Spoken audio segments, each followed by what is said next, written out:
অত্যন্ত বড় খবর, ভারতের প্রত্যাঘাতের আশঙ্কায় পাকিস্তান গিলগিট ও স্কারদু থেকে সমস্ত উড়ান বাতিল করে দিল পাকিস্তান। বড় ব্রেকিং আসছে, গিলগিট থেকে স্কারদু পর্যন্ত সমস্ত উড়ান বাতিল করেছে পাকিস্তান।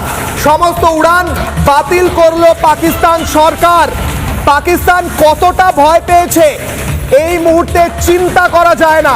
গিলগিট স্কারদু থেকে উড়ান বাতিল করে দিচ্ছে, সমস্ত নেভি জাহাজগুলোকে একদম নিয়ে এসে দাঁড় করিয়ে রেখেছে। ভারত কবে আক্রমণ করে দেয় সেই নিয়ে চিন্তায় পাকিস্তান। কর্নেল সাহেবের কাছে, কর্নেল স্যার, আমি প্রত্যেকের কাছে যাওয়ার আগে আপনার কাছে একটা বিষয় জানতে চাই। আজকে পরপর বেশ কয়েকটি আপডেট হলো। একটু আগে শুনলাম ভারতের ডিজিএমও ফোন করেছিলেন এবং ওখানে ডিজিএমওকে ফোনে ধমক দিয়ে বলেছেন যে আর একটা বার যদি এলওসিতে সিজ ফায়ার হয় তাহলে অবস্থা খারাপ হয়ে যাবে। অন্যদিকে পাকিস্তান ভয়ে পতাকা খুলে নিয়ে পালিয়ে গেছিল, আজকে সকালে আমরা দেখিয়েছি। আবার রিপোর্ট দেখাতে এনে পতাকা লাগিয়েছে, এখন সব ফ্লাইট বন্ধ করে দিচ্ছে। এই ভয়টা বলে না, ये डर अच्छा लगा, ये डर मुझे हमें अच्छा लगा है, তাই নয়? काल के कपाल पे लिखता मिटाता हूं, नया गीत गाता हूं, नया गीत गाता हूं।